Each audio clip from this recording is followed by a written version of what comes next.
Hi, and welcome to Good Life Road. I'm Kathy, And I'm Derek. and we are a semi retired couple in our 50s who travels the world full time. We're going to share our first impressions of Singapore after spending 7 days in this beautiful city. And we're going to go over a lot of key information that you'll want to know in order to determine if Singapore is a great stop for you on your next trip to Asia. We flew Singapore Airlines from Los Angeles, and the nonstop flight was 18 hours. Woo! Oh, yeah. So we were fortunate we were able to use points to book premium economy, which made that long flight much more tasty and bearable. Yeah, we got to select from a pretty wide array of food options on the Singapore Airlines app. And it also had seats that reclined more than usual. And so we got some good rest. We had a footrest too, which helps with your legs and your circulation and just, a little bit more space. Mm-hmm. Not as fancy and plush as business class, but definitely better than the coach. And we got enough rest so that we could explore the city starting at 8 a.m. when we arrived. Yeah, we landed at 8 and we felt well refreshed. Yeah. Singapore's Changi Airport is one of the most beautiful airports we've seen yet. The airport itself is very modern with lots of tropical foliage and water features. Well, and it's connected to this jewel mall that is a huge, beautiful shopping and food options all over. But it also has, and you may have seen this in other places, but a huge atrium with an indoor waterfall that's 10-story indoor waterfall. Yeah. That's just gorgeous with like tons of foliage around. So it's got like this tropical feel. Yeah. It's beautiful. Yeah, and the mall is circular, so that atrium is just a centerpiece no matter where you are, which was pretty special. Yeah. Okay, so after you arrive at Changi Airport, you have a couple options to get into town where you are most likely going to be staying. And so there's the MRT train, which takes the about... MRT train? The MRT line train. Yeah. That's the cheapest. It's the cheapest. It's about $2.50 to $3 per person. But it also takes about an hour and 15 minutes to an hour and a half. And after a long flight like what we had, we did not feel like that. It was worth the extra, what is it going to be, like $18? Extra 20 bucks. Taking a Grab ride costs you about $24. Yeah, so to explain, there are a lot of ride-sharing platforms that you can use in Singapore, but the most common one is Grab, and that's essentially just like an Uber, and Uber is not available, so Grab is the way to go.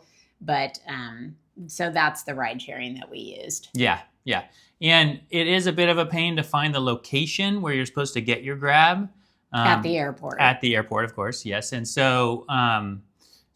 but we recommend you just get the app on your phone if you don't already have it. Follow the instructions in the app on where you're supposed to go. Yeah. It's like downstairs and in this weird spot, but you can find it. Yeah. Ask enough questions and go up and down the escalator enough times, you'll get it. Yeah, and it is a smooth process. Just don't be deterred by that part. For accommodations, we stayed at the Holiday Inn Express in Clarke Quay.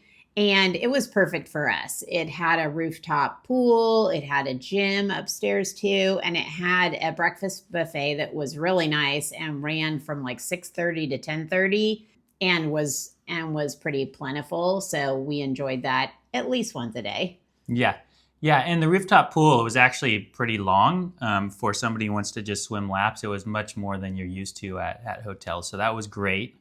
One thing to note about Clarke Quay, if you're looking for this hotel, it's the key part is spelled Q-U-A-Y. This took Derek nearly the whole week not to call it Quay. So good to know. So the hotel was about $190 USD a night, including taxes, which is on the higher end for a lot of travel, but it was quite reasonable for other hotels in Singapore. Yeah, that was a really good rate. Yeah. It was about a 10-minute walk from basically all the bus stops that we wanted to take, or the MRT station, which is that subway station we were talking about, or subway line that we were talking about. And we took those every day. So it was great. So our favorite way to get around when traveling is walking. It's definitely the best way to explore an area and to get to know the local scene. So walkability is one of the high criteria on our list when traveling. Yeah, and Singapore had a great sidewalk system. The sidewalks were generally pretty wide and pretty flat, and they weren't, broken up or anything like that. They were well maintained. So if mobility is an issue or a concern at all, Singapore wasn't really a problem in that respect. One thing to keep in mind, though, is it's quite hot and humid in Singapore.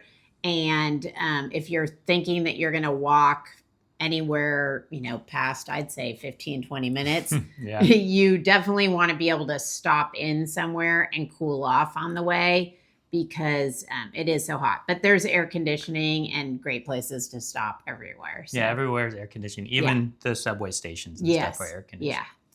So Singapore is an island nation. It's about 6 million in population total. The city section of Singapore, which is where most tourists are visiting, it's the place where we stayed the whole time, is around 1 million people in population. And it's decently spread out into different neighborhoods. And so you're definitely not going to be able to explore the whole place on foot. Taking buses and the MRT to get around are the most affordable, and they're our favorite way to get around, other than walking, of course. Yeah, and the MRT stations were all really modern and pretty easy to navigate. And like we said, they're all air conditioned too, which is a bonus. Yeah. But also taking the public transportation, it really helps you get a better feel for the city and for the culture. Yeah, and in Singapore, the Google Maps app is the best way to navigate the public transit. All you need to do is plug in the destination you want to go, hit the directions button, then select the little bus/train symbol, and you'll be presented with one or a few routes to pick from. Oftentimes it's just one, and it'll have a little walking on one end. You'll see either a bus ride or a train in the middle, and then a walk on the other end. Yeah, and another really handy thing is if you have a Visa or MasterCard, you don't need to have a separate train card too. You can just use your Visa or MasterCard to tap on the little turnstile thing on the way in and on the way out, so that you get the right charge. Yeah. So one thing to be careful of is to not forget to tap your credit card both when you get on and off the bus. Otherwise, you'll be charged that entire fare for the whole bus ride. Yeah. And the other way to get around, we talked about a little, is to use Grab or taxis. And both of those are fine options.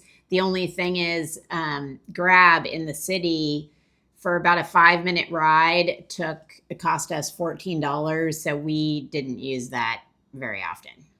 We were taking rides on transit quite often, so that would have added up quite a bit. Yeah. So there's definitely enough to do in Singapore for a week stay. We really wanted to get to know Singapore quite well, so we explored 9 distinct neighborhoods and areas while we were there. Yeah, we were really surprised. We were busy the entire time in Singapore in a good way. Just had a lot of fun running around to the different neighborhoods, and we went to a couple of our favorites were Tiong Bahru and Orchard Road, and our neighborhoods video that's coming out after this one will have scoops on all those places. So definitely, if you're interested and you're going anytime soon, we recommend that. So first of all, Singapore is a year-round destination, but it's always kind of warm and humid with temperatures ranging from about 77 degrees to about 90, and that's 25 to 32 Celsius. And getting some rain throughout the year is completely normal in Singapore. Yeah, we were there mid-January, and that's technically the very end of their rainy season. And it rained about 3 out of the 7 days. but just a little bit. It started around 4 p.m. Yeah. in the afternoon, and usually just for a couple hours. Yeah. So, but you should definitely bring an umbrella with you no matter what time of year you go, because if you don't, you'll end up buying one there pretty much for sure. And peak tourist season is June to August, but I think that's a little bit more of a function of vacations for people. The best shoulder season to go is February through April. And that just has lower humidity, a little bit lower temperatures, and less rainy and less crowds. So if you can swing it, that's the time to go. We like shoulder seasons. Good way to go. So we stayed in a hotel, as we discussed. So we didn't really experience the markets or any of the cooking. But that said, we did experience the hawker markets in Singapore. And we had some of our best meals at these hawker markets. Yeah, the Tiong Bahru market was our favorite. We tried the very traditional Hainanese, probably saying that wrong, chicken and rice, which was fabulous. The next time we went there, we had pork and shrimp dumplings. And then we also really liked the Tekka Center, Hawker Center, that was in Little India. We had chicken masala and like this garlic naan that was still in dough form when we ordered it. And then he, flattened it all out and put the garlic. It was so delicious and fresh and still warm.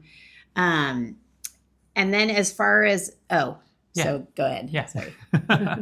And most of the meals at these hawker markets were $5 per person. And so the best meals and the best prices by far. Yeah, very affordable. Yeah, one thing to bear in mind, though, when you go to the hawker markets, they do not take credit cards. So be sure that you go and get some Singaporean dollars before you go to the market. Yeah. And then as far as restaurants go, all the meals we had in Singapore were good. The prices range, what U.S. prices used to be at a restaurant, around $20 to $40 per person. Excuse me. Around $20 to $40 per person. But one thing to know is that alcohol, there's a sin tax in Singapore on alcohol. So all alcohol is expensive if you get it while you're out. So a beer, from a beer, a glass of wine, cocktail, doesn't matter. They all are about $10 to $12 and up. Yeah. Yeah, like the craft brewery we went to, my beer was like $16, and that was not one of the more expensive ones. Right. Yeah. So, though we saw police only once the whole time we were in Singapore, and it was not for a safety incident of any kind, and we felt completely safe our whole visit there. Yeah, I can definitely vouch as a woman here that we never felt in danger in any way. The Singapore people are really friendly, really helpful, and it always had a good vibe to it. So we were not hesitant to like walk at night or anything like that. Yeah. The main common language in Singapore is actually English. There are 4 official languages: English, Mandarin, Malay, and Tamil. And most Singaporeans are bilingual or more than bilingual, and as English is one of their spoken languages. But also what made it so easy is in Singapore, since English is the main language, it's also on every sign.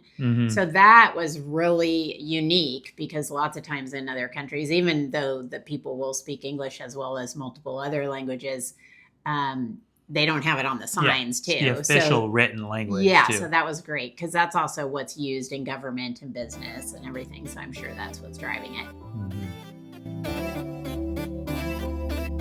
And now for our overall first impressions.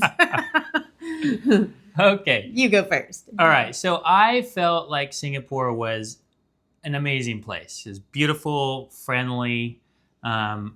That said, I was glad we were there for just 7 days. It's expensive, and I don't think it would be sustainable for our budget to be there much longer than that.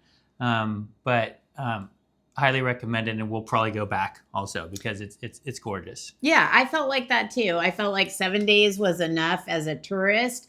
However, I did feel like if I was a, young business person and I got stationed in Oh, yeah. Singapore, I wouldn't be sad. I liked it. I mean, I could see, especially we saw a couple of neighborhoods that I wouldn't mind living in. And yeah, so it was on the expensive side for sure compared to what we're accustomed to. But yeah, the people were friendly and it certainly had all the amenities you could want. And it was clean and it was safe. And yeah, so first impressions were great. I agree with what you said. It's definitely livable. Like if you are working in your career and have a steady income, it would be a very desirable place to be living. Right. Because then also it's so well located. You could get all over Asia and very, very easily. So yeah. So if you're still watching us now and you haven't given it a thumbs up, please give it a thumbs up. And we hope you'll subscribe too, because we'd love to have you follow along as we keep going around the world and bringing you this information. And if you have questions, you can drop them in the comments. We answer every single question that we get. Yeah. So come along for the ride. You can also see us at goodliferoad.com. Check out our website. Bye. Thank you so much. Bye.